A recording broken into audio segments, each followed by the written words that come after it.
মা আচ্ছা কি বানাইছো খাওয়াতে? এই যে আয় কি বানাইছি দেখ, অনেক কিছু বানাইছি।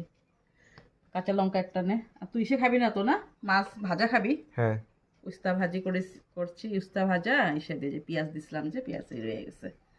আলু দিয়া উস্তা ভাজা করছি, হ্যাঁ। আলু দিয়া।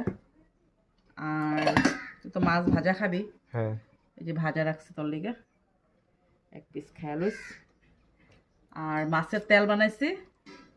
মাছের তেল হ্যাঁ খাবি একটু? অল্প দাও। অল্প দিয়া দিই না, মাছের তেল। আরেকটা আজকে ঠাকুমা রান্না করছি, জানোস কি? কি? ঠাকুমা আগে খুব রান্না করতো এটা। রান্না করতো মানে কি, এই যে চালতা দিয়ে খালি জুস টাইপের, বুঝছস? হ্যাঁ। এটা খাইলে কি হয়, মানে যে কফ টফ হয় না, এখন ঠান্ডা ঠান্ডা পড়তেছে, একটুখানি পট করে এখন ঠান্ডা পড়ে যায়, হ্যাঁ। তাহলে এখানে কিচ্ছু না, এরকম খালি প্রেসার কুকারে 5-6 সিটি দিয়ে দিছি। আর যে যেটা সম্বাদ দেয়, আর ঠাকুমাদের একটা রসুন সম্বাদ দিত, এটা তুই পিয়া পিয়া খাইস, লাস্টে দিয়ে পিয়া পিয়া খাইস। আর এই যে মাছ বানাইছি। আর তুই তো কইছস মাছের ঝুল ঝুল খাবি, মাছ হ্যাঁ। ভাজা খাবি না। হ্যাঁ।